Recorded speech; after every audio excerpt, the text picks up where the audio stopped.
First of all, Ben, thanks very much for joining. It's an honor to share the stage with you. I'm a big fan of your understanding of economy and sharing your thoughts, and it's really an honor and pleasure to have you here, first of all. So my question is very straightforward, related to real estate market, because everybody sitting in this room is really wants to know where we are leading as we move into 2025. What do you see as the most significant trend shaping the Canadian real estate market? Yes. So first of all, let me say that the Canadian real estate market is a tale of two markets: the low-rise and the high-rise, the condo market. The low-rise segment of the market is fine. It's not great, but it's fine. It's balanced. I see prices rising by 5-6% easily. I see sales rising, no issue. There is not enough inventories. The demand is there. The market is there. So the low-rise segment, detached segment of the market, is fine. The condo market in the GTA is in a recession. Let's face it. We haven't seen this kind of slowdown in the condo market since 1991. That's the reality. Let's call it as it is. Now, the issue is how long it will last. We have to remember that 50 to 60% of this market are investors. We did a study just recently. 81% of those investors, 81% are in negative cash flow. So they are not in the market, they are selling, they are not buying. So you don't have the demand coming the way it used to. The pre-sale market, the pre-construction market is absolutely dead. Nobody is doing anything. You simply, if you are a developer, many of you in the audience know what I'm talking about, you cannot make money building condo now. So they are not doing anything. Pre-sale is dead. The demand is not there, the supply is not there. Which means that the market is recessionary. It's frozen. It's a buyer's market for the next year, year and a half. So if you are in a market, and tell it to your clients, if they are in the market for a condo, the next year, year and a half is your time. You have a window that we haven't seen in decades.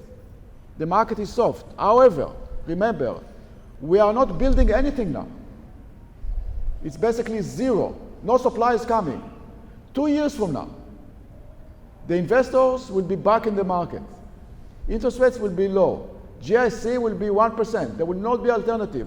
People will be in the market, and there will not be supply because we are not building anything now that will be ready 2 or 3 years from now. You don't have to be an economist to predict what will happen. Prices will shoot to the sky because the fundamentals of the market are very, very strong. I see a lot of smiling faces here. And I say, if you are smiling now, you will smile forever. Because this is the worst now. You are going through the most significant correction in the housing market in generations. And if you are smiling now, you will smile forever because the second half of 2025 will be much better. The condo market will lag behind, but by 2026-27, the condo market will be on fire because there will not be supply that we are not building now, and demand will be there. So again, communicate it to your clients. If they want to get into the condo market, the next year, year and a half will be the opportunity to do so. Look at the smile and the cheer, because they all are so excited to know that 2025 second quarter is going to be amazing for all of us. It's really good news, huh? We can stay for another 6 months? Fantastic. Thanks, Ben, for giving the encouragement. I appreciate it. Now, given this 2025 economic outlook, how do you see these factors impacting realtors in 2025? That's very, very important. And any special advice would you give to help them adopt and thrive in this evolving market? I think that 2025 again will be a tale of two halves. The first few months will be difficult. First of all, we don't have a government. We have Trump getting into power. We don't have a government that will be able to deal with Trump over the next few months. Uncertainty will be there. Investors will not be investing. Clearly, that's not good for GDP, and the economy will be very close to a recession. So the next 6 months will be difficult. What do you do during difficult times when there is uncertainty? You hold your clients' hands. Yes. That's what you do. Because they will remember that. They will remember that you are with them not only in good times, but also in bad times. And then things will turn, because the market will start realizing that Trump is more, is barking a lot. He's not biting a lot. That's exactly what happened in 2016-17. So in the second half of 2025 into 2026, things will start stabilizing. There will be more certainty. There will be a government in Canada. Trump will be in power already for 6 months. He will use most of his ammunition. So things will relax. It will not be great because that's Trump, but it will be much better than the first few months. And discuss it with him. You will have an opportunity to really show that you care about your clients in the first few months of the year into a better future in the second half of the year and to 2026. That's the way I look at the situation. How will changes in interest rates, government policies, or economic conditions impact the real estate market in 2025? Yeah, I think that in a very significant way. First of all, the uncertainty regarding the government, who is in power, is in a funny way will be positive for the housing market because it will lead the Bank of Canada to cut interest rates to stimulate economic activity to overcome the uncertainty in investment. So in a funny way, that will help you in terms of accelerating the rate at which interest rates are going down. That's the most significant factor. The uncertainty coming from Ottawa will be a major factor impacting other segments of the economy like manufacturing, like investment, but not the real estate market. I think another factor is population growth. The government is realizing that population growth is way too strong. Went up by 3.5%. The average for the OECD and Canada in the past was 1%. So it was 3 times faster. 1.2 million people into this country in 1 year. That's way too fast. That's why the rental market has been on fire because people cannot find rental. The slowdown in population growth, which is going to be significant, is going to help the rental market. We're already seeing rents starting to stabilize. 2025 will go down a little bit, but don't fool yourself. This is just a short-term adjustment. The fundamentals of the market are very strong. We need more supply, much more supply. And I believe that we need government incentives. I speak to developers, I speak to condo builders, I speak to purpose-built rental. They're saying the math does not work. We cannot really build if you have development charges, property taxes, all those taxes, GST. I was fighting very hard with the government to eliminate the GST. They did it. Now we are fighting very hard to eliminate development charges because I think because of that, we are not building. We need more supply. The only solution to the affordability crisis is supply.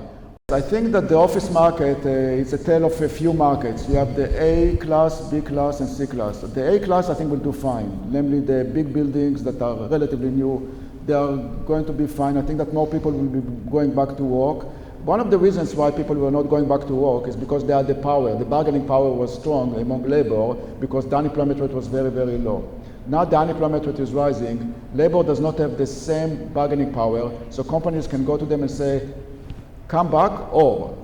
So more of them are coming back. They are not 5 days. It's not what it used to be. It will never be what it used to be, but it will be better in terms of coming back to the office than a year ago. That's positive for A and some B class buildings. But beyond that, the C class buildings and some B class and B class buildings will not do well. So it's a question of quality. High quality buildings will do fine. But I think that the short answer to your question is that this is bullish for commercial real estate when it comes to office.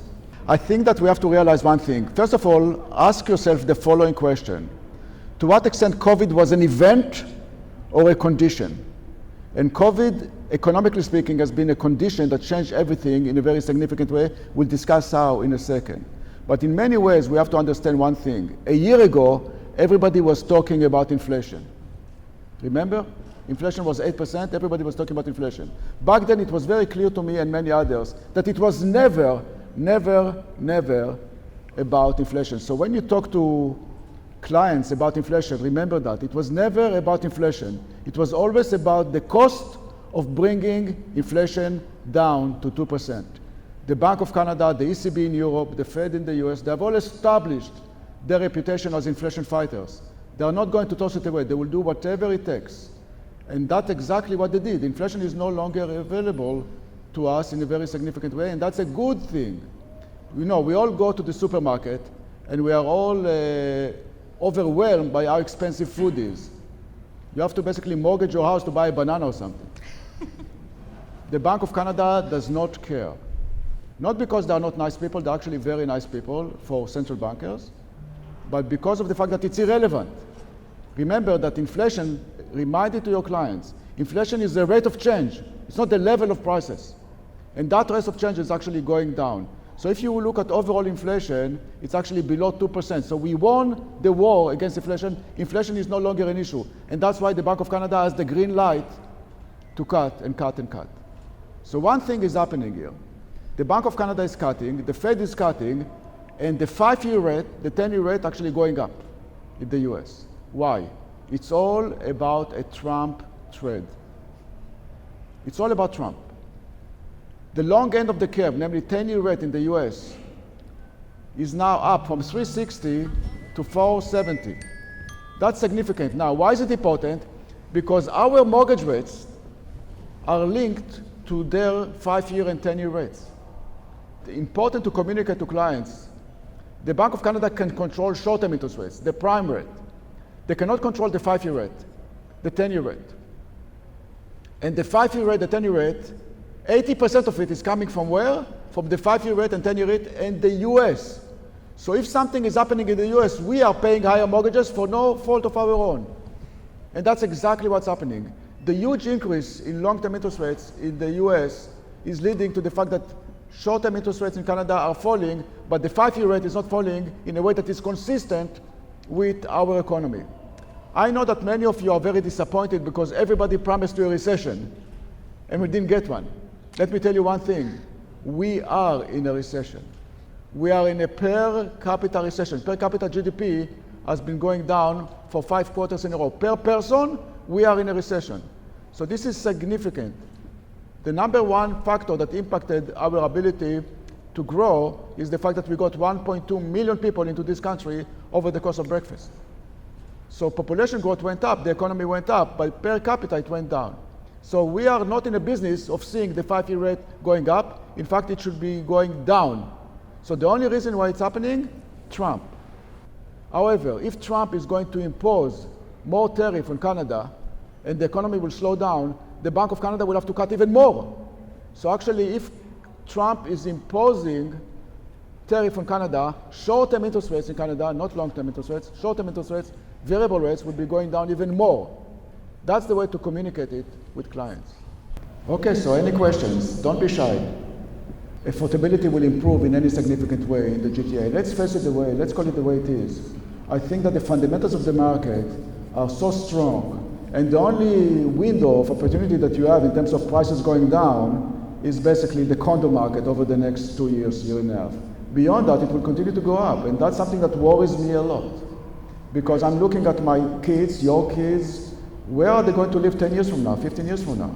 I'm very worried about it. I lose sleep over it because we want to be able to generate conditions in which people can live in Toronto. At this point, it's unaffordable, Toronto, Vancouver, and it's not going to improve anytime soon unless we change policies, unless we allow builders to build, unless we cut the speed at which the municipalities approve permits instead of 10 years to 10 months. We have to wake up. Affordability will not be achieved. We have to change the way we think about real estate, and that's why I spend so much time lobbying the government to try to increase supply, because the only sustainable affordability policy is more supply. So we have to find an equilibrium in which you protect tenants, but not at all costs. We have to change the way we look at the situation, because I believe that a big part of the solution to the affordability crisis is a rental solution. I want to create a situation in which you are 35 years old, you are married, you have 2 kids, and you are renting, nothing is wrong with you. The way it is in London, the way it is in Berlin, the way it is in Manhattan. In order to do so, you have to create more purpose-built rental, not just condos. The condo market cannot be the rental market. The rental market cannot be the condo market. You need purpose-built rentals, apartment buildings. For this, you need incentives, because nobody is going to build if you lose money on it. And part of it is how we negotiate the next tenant act. Absolutely agree with you. We were fighting very hard with the government about the GST, HST for purpose-built rental, and we got it, finally. But that was not enough. That's only $55,000 per unit. We need more than that. So we went to the government at all levels. I had a meeting with Olivia Chow, with others, and we said, why don't you cut property taxes and also development charges? I told her, when it comes to development charges, if nobody's building and you impose development charges on zero, something times zero is zero. You don't get any income from that. So why don't you do it? Because you're not losing any money if you basically eliminate development charges on new developments for the next 2 years when the market is slow.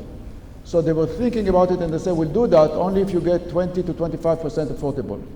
That doesn't work. You do the math, you know the math, it doesn't work. So therefore, we need to govern the government, Ottawa, province, and city, to come up with a solution that provides incentives to developers to build, purpose-built or condos in order to eliminate the gap that we're going to see over the next 2 years. Otherwise, there will be a significant shortage. And if you think that the Toronto market is unaffordable now, you wait. Just wait. Because it will be worse 2 or 3 years from now when prices will start going up, especially the condo market. So I say use these 2 or 3 years when the market is weak to introduce those incentives, and you're not really spending too much money. Unfortunately, it's not happening, and I'm fighting and fighting and fighting, and that's where we are. I think they will pause a little bit, but if you ask me where interest rates will be, where the Bank of Canada rate will be by mid-2025, late 2025, I think something like 2.5 is a reasonable guess. So about 75 basis points lower than it is now. It will be much lower or slower than otherwise, but I think that's the direction we are going. If Trump is going to impose the tariff in a very significant way and it's not going away, ironically, the overnight credit rate can go to below 1%, if that's the case. So we'll see. That's great. Thank you, Ben, for all the wonderful insight, and I'm pretty sure it is definitely going to help all of us to determine how we are going to deal with our clients, how we are going to pass down that information, and hold the grounds. That's very, very important. I think that was the most important message which I could carry from today's discussion. So guys, may I humbly request all of you to give a standing ovation to Ben with a good round of applause. Thank you very much.